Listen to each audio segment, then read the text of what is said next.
Hai, Assalamualaikum warahmatullahi wabarakatuh dan selamat sejahtera.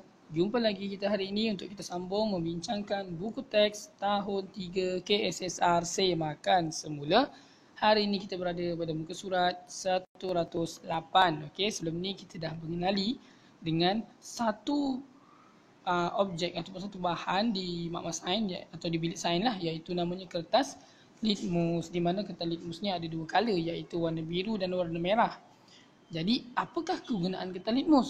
Kertas litmus gunanya untuk menguji bahan-bahan yang bersifat asid, alkali ataupun neutral. Okey, dengan syarat bahan-bahan itu perlulah dalam keadaan cecair lah kalau nak lebih efek, lebih jelas nampak lebih jelas. Jadi, hari ini kita sambung dengan buku teks muka surat 108. Kita lihat aktiviti berkumpulan mari uji ini. Okay, menguji bahan menggunakan kertas litmus. Okay, mungkin kita boleh jadikan perbincangan ini sebagai salah satu ilmu untuk kita. Dan kalau cikgu awak suruh buat dekat sekolah, awak boleh buat dekat sekolah dengan ilmu yang ada dalam perbincangan kita inilah. Okay? Jom kita lihat. Alat dan bahan yang diperlukan adalah kertas litmus, merah dan biru lah. Dua color tu kan. Corong turas, kertas turas, penitis, piring petri, jubin dan juga bika. Itu semua alat-alat bahan dan alat-alat dia rasanya. Dan bahan-bahannya cuka, yang kita nak kaji tu lah, air minuman, air kosong tu, air botol kosong tu, jus oranye, okay, jus yang masam tu kan, jus oranye kita perah tu, air gula, kita buat air dari gula, air kapur sirih, kita ambil kapur sirih, kita goncang-goncang dia, dan air soda bikarbonat, iaitu ambil soda bikarbonat tu, bikarbonat soda tu kan, yang mak awak biasa beli tu, awak jadikan dia cecair lah, letak kat, biasanya ada piring tu sebab kita akan kita akan larutkan di dalam air lah supaya ia berada dalam keadaan larutan. Okey, jadi langkah-langkahnya di sini, tuangkan cuka ke dalam piring petri yang berlabel. Label apa? Label cuka lah, nampak tu dia tulis cuka kan, kita kena ambil label yang ada cuka, kita tulis cuka sebab kadang-kadang warna dia sama.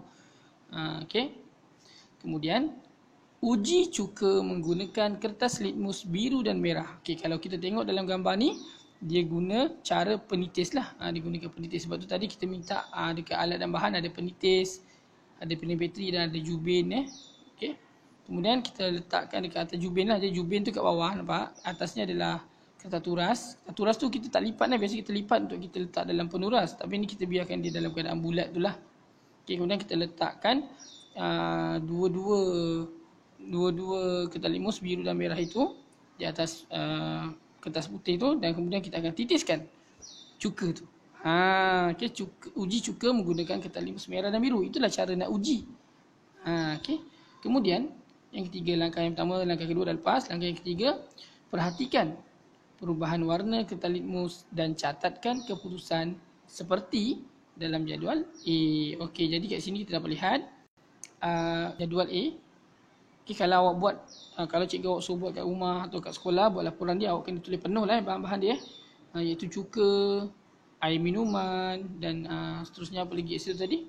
Awak kena senaraikan bahan ni, cuka, air minuman, lepas bawah dia awak tambah lagi jus oranye, air kapur sirih, air gula, air soda bikarbonat. Okay? Jadi awak kena senaraikan semua tu.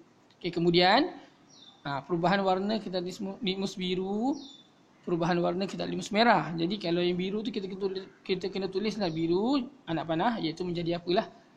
Kalau kat kertas litmus merah tu kita tulis merah kemudian jadi apalah.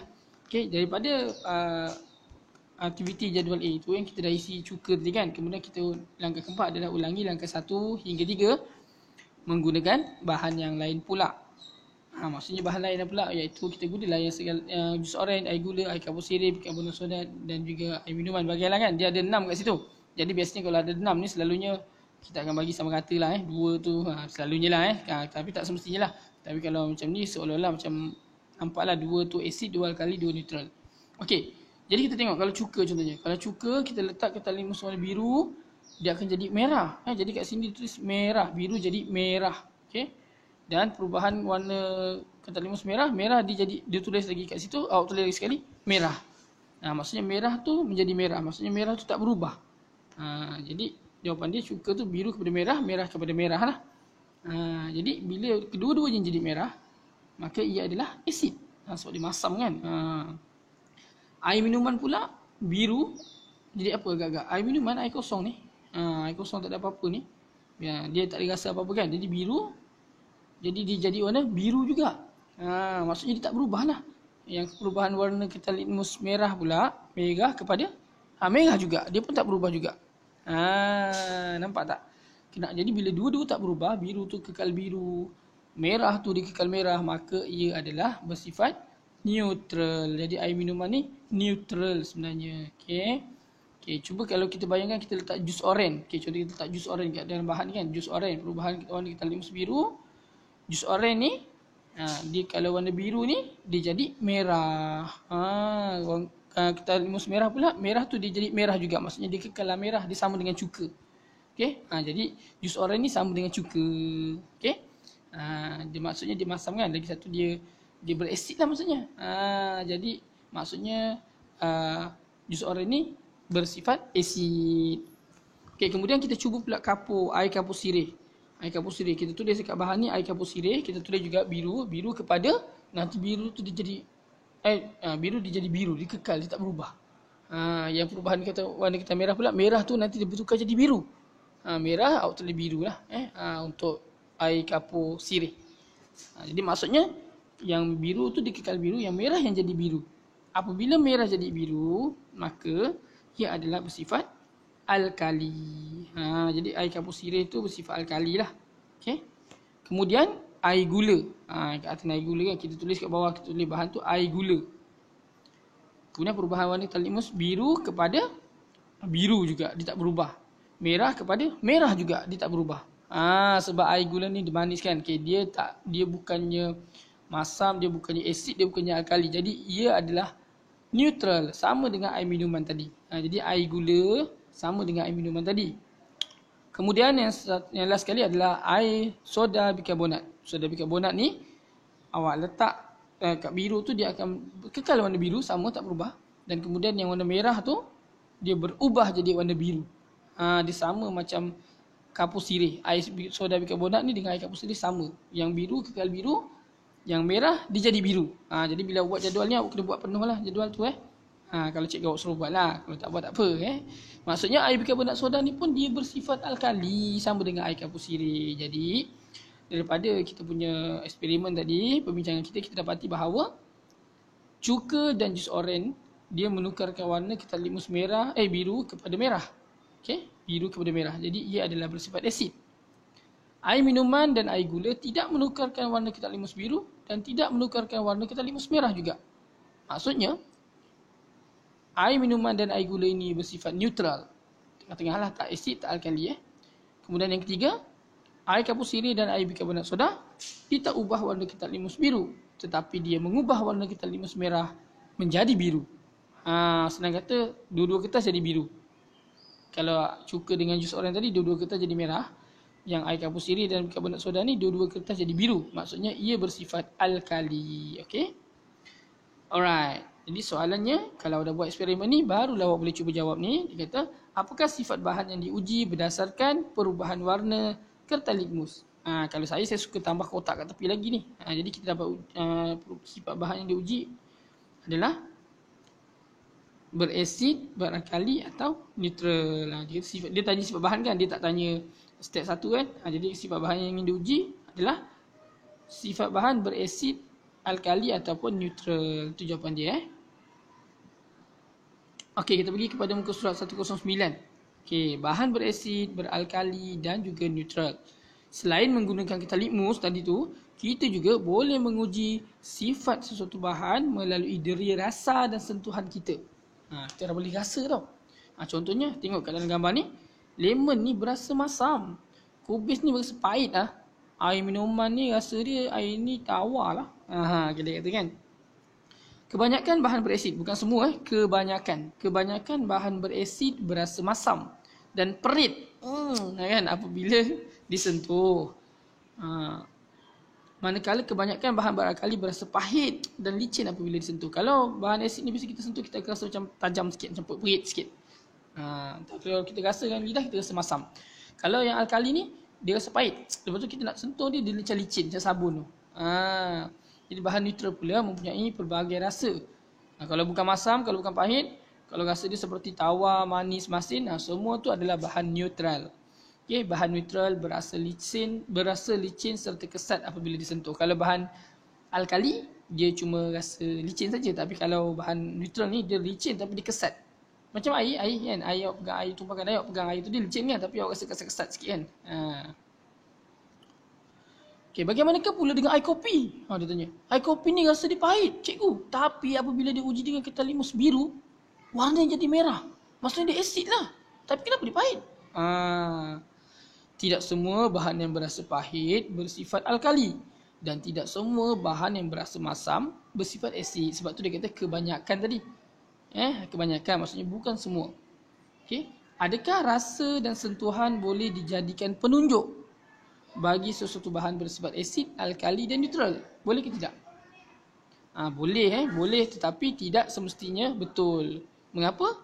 Kerana tidak semua bahan bersifat asid masam dan tidak semua bahan yang bersifat alkali pahit. Macam kes kopi tadilah. Okey, boleh nak guna tapi tak semestinya betul lah. Jadi sebab itulah kita kena juga guna bahan seperti ketalimus ni lah. Okey. Ini merangkumi 8.1.2 dan 8. Itu saja 8.1.2. Okay, jom kita tengok buku aktiviti. Kita cuba buat buku aktiviti dulu Okey, hari ni kita fokus pada buku aktiviti. Kita tengok muka surat 71. Okey, kita fokus pada muka surat 71. Okey, sebelum ni kita dah buat 70. So hari ni kita fokus 71. Asid, alkali dan neutral. Jalankan penyiasatan untuk menguji bahan di bawah menggunakan ketalimus. Tuliskan pemerhatian kamu pada ruangan di bawah. Ini samalah yang kita buat tadi, yang kita bincangkan dalam buku teks tadi. Benda tu lah yang kita buat Jadi, tapi kita ubahlah sikit ni. Kita barang dia sabun, bersih muka, kicap dan sebagainya. Jom kita lihat. Bahan yang pertama, perubahan warna ketalimus Sabun merah jadi apa? Sabun ni licin kan? Dia licin. Dan rasa dia pahit. Kalau rasa lah, saya tak nak rasa. Jadi merah berubah jadi biru. Untuk sabun merah jadi biru.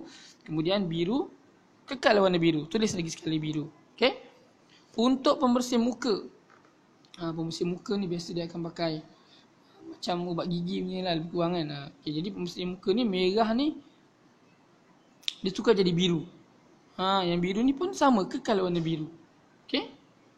Betul ke? Biasanya betul bahan-bahan yang kita gunakan untuk bersihkan badan kita, selalunya kita akan pakai bahan-bahan beralkali. Sebab dia licin dan dia boleh, sebab badan kita selalunya berasid kan. Okey. Jadi yang sabun dengan pembersih muka dia sama. Okey, kicap. Kita rasa kicap. Kicap rasa dia manis, kadang-kadang ada kicap masin, kadang kicap lemak kan. Jadi perubahan warna ketalimus dia merah, dia kekal merah, biru, dia pun kekal warna biru juga sebab dia adalah neutral. Okey. Tapi kalau sebenarnya kalau buat eksperimen kat rumah, awak letak ketalimus tu dekat kicap, nanti jadi warna hitam tau. Sebab kicap tu hitam sangat kan. Tapi kalau ikutkan secara teorinya kicap merah kekal merah, biru dia kekal biru lah. Okey. Air asam jawa. Masam. Merah menjadi merah kekal merah, biru dia berubah menjadi merah. Biru ni kita jadikan dia merah. Okey, minyak masak pula. Minyak masak ni dia macam licin-licin sikit kan. Dia ada pahit-pahit tak? Kalau kita tengok dalam buku teks tadi, adakah minyak masak dia pahit? Okey, minyak masak rasa dia apa? Rasa payau kan? Bukan pahit kan? Okey, jom kita lihat. Merah menjadi, biasanya kalau merah, dia akan, kalau minyak masak ni merah, dia kekal merah lah. Sebab dia rasa macam, bukan pahit tau, dia rasa macam masin, macam itulah. Jadi pada pendapat saya kalau minyak masak ni merah, dia kekal merah. Biru pun dia kekal biru rasanya. Okey, sebab dia adalah bahan neutral. Pada pendapat saya, kalau awak buat eksperimen dia jadi lain, awak boleh tukar boleh tanya, nyatakan di ruang komen. Okey, kalau jawapan saya jawab dia adalah neutral lah, merah-merah, biru-biru. Okey, air soya ni dia tak ada masam, dia tak ada pahit. Dia pun rasa, kalau kita guna, saya rasa ia adalah bersifat neutral juga rasanya jadi merah kekal merah, biru pun kekal biru. Jadi dekat sini kita dapat lihat kalau pada perbincangan saya bagi tadi, sabun dan pembersih muka adalah alkali, kicap dan juga air soya adalah dia adalah neutral, dan asam jawa dan minyak masak pun neutral. Asam jawa bersifat asid. Okey. Itulah yang saya dapat bincangkan lah kat sini. Tapi kalau ada kesalahan boleh tolong komen di bawah. Terutama minyak masak tu. Saya tak berapa pasti. Saya rasa ada dalam buku teks. Sekejap saya cek. Ada tak dalam buku teks? Dah lupa lah. Dalam tak buat kan. Minyak masak. Minyak masak. Okey, tak ada lah. Jadi kalau pada pendapat saya, minyak masak tu adalah bersifat neutral. Tapi kalau Cikgu Awak kata bersifat alkali, boleh buktikan dan boleh nyatakan di ruang komen, bantu saya di bawah. Okey? Alright. Jom kita lihat. Berdasarkan keputusan di atas, kelaskan bahan berasid, beralkali dan neutral. Oh alamak. Jadi bila kat bawah ni nak isi dah susah pula kan? Macam mana tu? Maksudnya bahan berasid adalah kita baru dapat tadi air asam jawa. Bahan beralkali kita dapat tadi sabun dan pembersih muka. Okey. Jadi kemungkinan bahan neutral tadi memang kicap dan juga air soya. Jadi kemungkinan minyak masak tu adalah bahan berasid lah. Macam tak logik kan? Tak apa. Kalau macam tu, awak akan bincang dengan cikgu awak tengok mana satu jawapan yang betul. Okey? Okey, saya rasa sampai sini dulu. Okey, perbincangan kita hari ni. Tak apa, nanti saya cek kejap kat internet terus.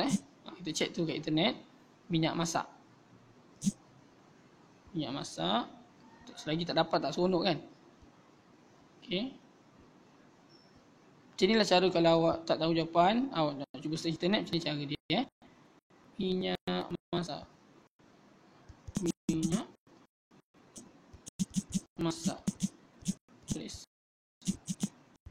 Tengok ni. Adakah minyak masak berasid? Kita lihatlah, saya tulis.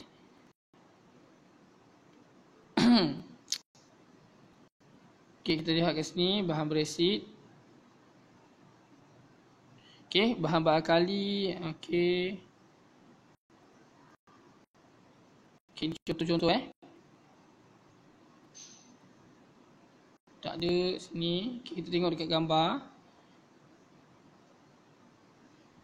Bahan beralkali. Okey, bahan beralkali Okey, buat gigi, susu, magnesia, shampoo, badam. Okey, tadi kita jawab betul lah tu maksudnya bahan beralkali tu. Kemudian kita lihat minyak. Minyak apa? Tak ada pula cerita kat sini tapi kat sini ada minyak masak berasid Adakah minyak berasid? Kita lihat. Belum jumpa lagi sorry ambil masa sikit. Ni dia kata contoh bahan neutral ialah garam, air, gula, minyak mineral dan minyak masak. Jadi minyak masak neutral lah. Betul lah macam saya cakap tadi kan. Jadi bahan berasid tadi, jus. Okey, dan juga apa lagi? Kita lihat. Memang tak ada jawapan kat sini. Jadi kalau macam tu, okey, jawapan saya masih kekal lah maksudnya. Okey. Untuk bahan berasid tadi saya letak air asam jawa saja. Sabun dan pembersih muka saya letak sebagai alkali, dan kicap, air soya dan minyak masak saya letak sebagai neutral. Jadi kalau ada salah tolong komen kat bawah ruang komen saya. Okey, itu adalah jawapan saya lah. Boleh buat kat rumah lah kalau nak cuba Okey, jadi saya rasa sampai situ saja. Hari ini merangkumi 8.1.1. Okey, muka surat 71. Saya rasa sampai situ saja perbincangan kita untuk hari ini. Maaf ambil masa lama sikit sebab buat kajian tadi kan. Okey, pada kelas seterusnya kita akan menyambung lagi. Okey, video seterusnya muka surat 110. Okey, berkenaan dengan menguji sifat alkali dan neutral bahan-bahan dalam gambar ini. Okey. Jadi kalau nak tengok macam mana dia nak uji, mari kita akan teruskan pada video akan datang. Nantikan video terbaru daripada saya. Assalamualaikum dan selamat sejahtera. Jumpa lagi.